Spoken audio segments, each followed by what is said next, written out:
This word thylakoids is derived from Greek word that is thylakos. Okay, the Greek word thylakos means pouch. And what are these thylakoids? These thylakoids are the structural and functional units of chloroplast. They are structural and functional units of chloroplast. Now the structural and functional unit of chloroplast, as you can see, they are embedded in the stroma or the matrix.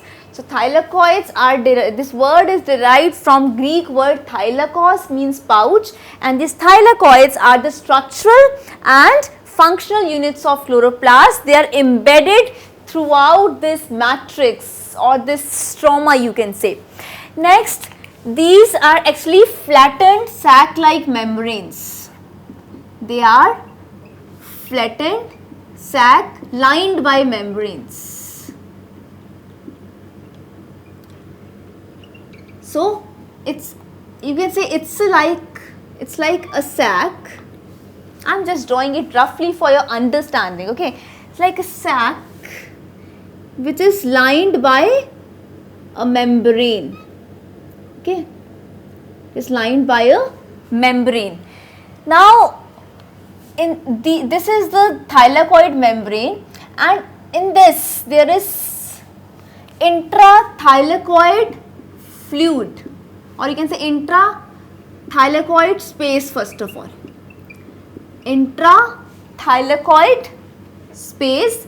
This space contains what? This space contains the mobile components of electron transport system, and this intrathylakoid space we call it as loculus. We call this intrathylakoid space as loculus, and this contains some mobile components. What does this space contains? Mobile components of electron transport system. Mobile components of electron transport system. Now this electron transport system is very important, but we will not go into the details of the system, but this just makes use of redox reactions, okay, reduction and oxidation reaction to transfer electrons. So this is what is electron transport system. So in this intrathylakoid space, which we call as loculus, there are some mobile components of electron transport system.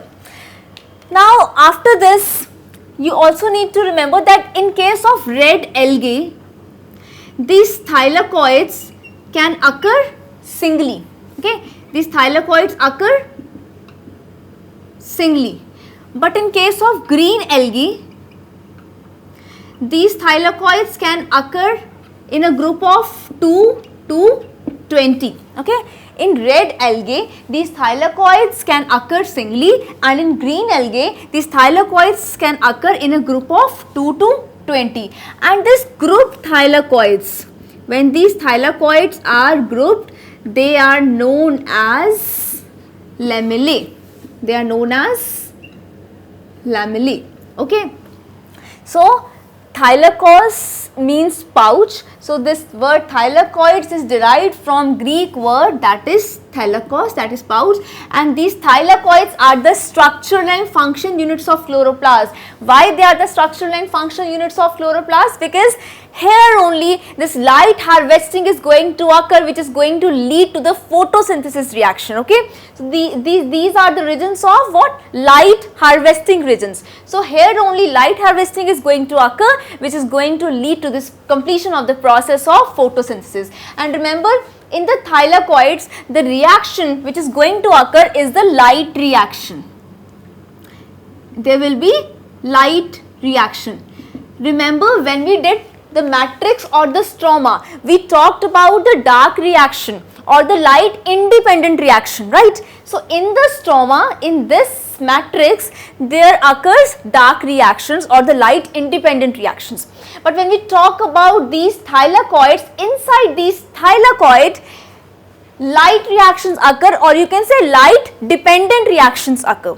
So just make it very clear to yourself that in case of a chloroplast, in the stroma, dark reactions occur that are light independent reactions.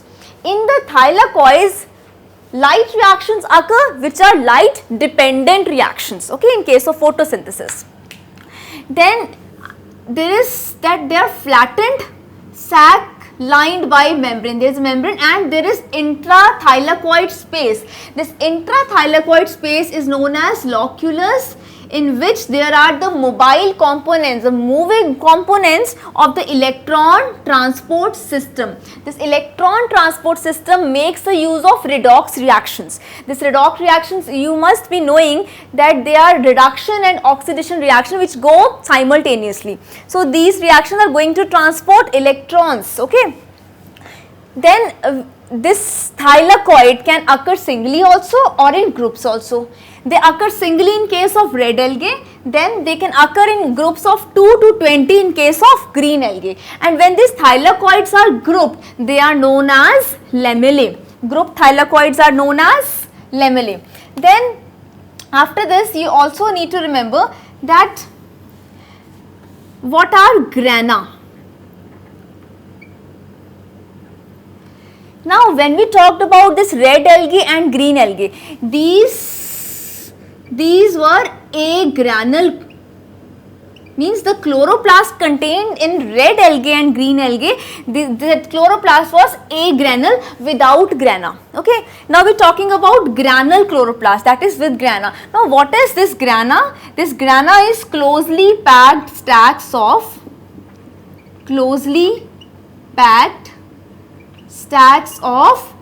disc shaped thylakoids. Disc shaped thylakoids, okay. So it's like this, disc shaped thylakoids, okay.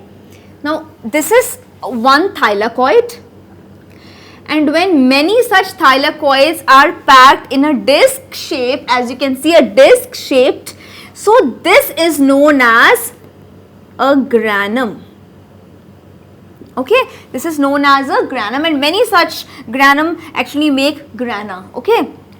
So grana is what? Closely packed stacks of disc shaped thylakoids, and this was one thylakoid, a single thylakoid. When many such thylakoids are packed together in the form of a disc like this, they form a granum. And when many such granum is for a singular, this is singular, and grana is actually plural, okay. So till now what you have actually understood, that the thylakoid can be present singly or they can be present in group, and when they are present in disc shaped like this, they are known as what? They are known as grana, closely packed stacks of disc shaped thylakoids. And generally in case of C4 plants, we have granal and agranal both, but in case of C3 we only have granal chloroplast, okay. In case of C3 we only have granal chloroplast. And what happens in case of this granal chloroplast, the thickness is the diameter is 0.3 to 0.6 micrometer. This is the diameter. This diameter is 0.3 to 0.6 micrometer, and when we talk about the thickness, it is 0.04 to 0.08 micrometer. And there can be, in case of C3 plants, there can be around 2 to 100 discoid thylakoids, we can say. There can be around 2 to 100 discoid thylakoids, okay. And these thylakoids are joined by lamellae, which we can call as stroma lamellae, intergranal lamellae, or you can say fret lamellae. So when we have this discoid thylakoids, okay, many of these discoid thylakoids, they are joined by, you can say, stroma lamellae. We can call this as stroma lamellae, or we can call it also as intergranal lamellae, or sometimes we can also call it as fret lamellae. Okay, so now let me just introduce you with this thylakoids by a few diagrams. As I told you that this word thylakoids is derived from this Greek word thylakos, means pouch, and these thylakoids are the structural and functional units of chloroplast, because they are the main regions where this light harvesting is going to occur, which is going to facilitate photosynthesis reaction. And these thylakoids contain what? Which pigments? Chlorophyll. We will discuss this also later on. So, here you can have an idea of, this is the chloroplast, we have a stroma and matrix, and this is a thylakoid. So, what happens? When these thylakoids are arranged in this disc shaped manner, as I have drawn it like here, so they are known as what? They are known as grana, and a singular is known as what? A granum. Okay, and these thylakoids, they have this thylakoid space, as I have shown you here, right? And this space is called the intrathylakoid space, and this is also known as loculus. What does this space contains? This space contains the mobile components of electron transport system. Okay, and after this, you also need to remember that this thylakoid, when they are arranged in disc shape, they are known as what? They are known as granum. And in case of C3 plants, both types of chloroplast are not present, only the granule chloroplasts are present. But in case of C4 plants, both type of chloroplasts are present, that is granule also and agranule also. So, C4 plants have granule as well as agranule, but C3 have only granule. And 2 to 100, starting from 2 thylakoids to 100 discoid thylakoids can form a granum in case of these plants, and the diameter of a granum is 0.3 to 0.6 micrometer, and the thickness is around 0.04 to 0.08 micrometer, as you can see. Then moving on to the next image, this is a detailed image, as you can see. Now I am going to talk about the lamellae. Now this discoid, these are the discoid thylakoids which are joined to one another by the lamellae, and these lamellae can also be termed as stroma lamellae. They can also be termed as, I told you, intergranal lamellae, or you can say fret lamellae. This will be now more clear to you when you see this image. Okay, here we have a double layered chloroplast membrane, and inside they have shown what? A granum. Okay, and this granum is actually what? It is having what? It is having disc shaped thylakoids. You can say discoid thylakoids. Okay, and this is known as what? A granum. And here we have shown this stroma lamellae which are going to join this thylakoid. This stroma lamellae can also be known as what? I told you, intergranal lamellae, or you can say fret lamellae. Okay, so here you can see that these are the fret lamellae, or you can say the fret membrane. This can also be known as stroma lamellae, which is going to actually provide a connecting, this is a connecting link where how these thylakoids are being joined. I will not say them thylakoids because it is not only a thylakoid now, since they are disc shaped arrangement of thylakoids. This is going to be known as what? A granum. So these grana are this interlinked by this what? By this what? Fret membrane, or you can say fret lamellae. So this is this here, this one and this one, they are what? The stroma lamellae or the fret lamellae, and this is one granum. Many such granum are going to be interlinked, forming this grana chloroplast. I hope this is very clear to you. Moving on to the next aspect of thylakoids. What does these thylakoids actually contain? I told you that these are the disc shaped sacs, right? Discoid thylakoids, we have talked about them. Now what does they actually contain? They contain that chlorophyll, those pigments, and generally the chlorophylls are of many types, but we will be discussing here for your basic understanding chlorophyll A and chlorophyll B. They contain chlorophyll A and chlorophyll B. Besides these pigments, they also contain carotenoids. They also contain carotenoids. These carotenoids are of two types. carotenes and xanthophylls. Okay, they are carotenes or xanthophylls. Then these pigments are present on what? On thylakoids. These pigments are present on thylakoids. Okay. Now if we talk about bacteria, bacteria contains bacteriochlorophyll. The chlorophyll present in bacteria, we call it as bacteriochlorophyll. Now some algae contains some other pigments which we are going to discuss now.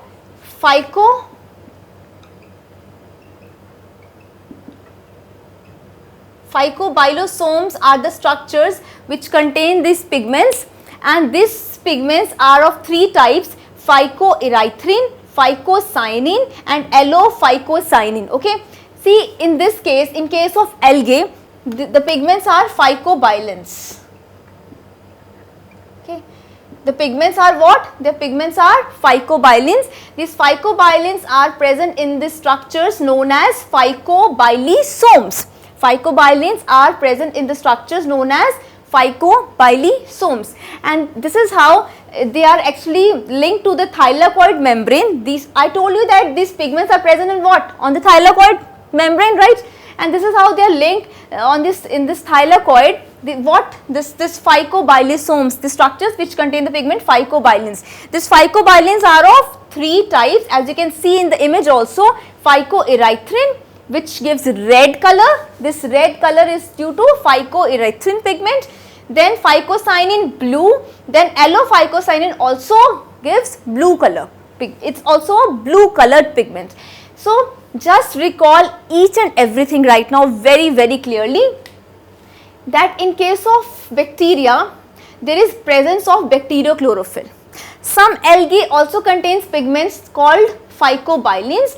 They are present in some structures, that is phycobilisomes, which are linked to this thylakoids, and this phycobilin are of three types: phycoerythrin, phycocyanin and allophycocyanin. I can write here also. It is phycoerythrin, then we have phycocyanin,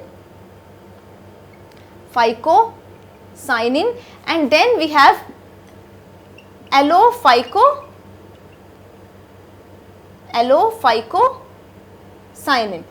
This is a red colored pigment, this is a blue colored pigment, and this is also a blue colored pigment. So here I have given an overview of what does the thylakoid contain. Thylakoid are the main structural functional units of chloroplast, because they are actually the regions of light harvesting. And these contain pigments. Which pigments? Chlorophyll A and chlorophyll B. They also contain carotenoids, which are of two types: carotenes and xanthophylls. And in case of bacteria, we have a bacteriochlorophyll, and we have other pigments also which are known as phycobilins, which are present in phycobilisomes. And phycobilins are of three types: phycoerythrin, phycocyanin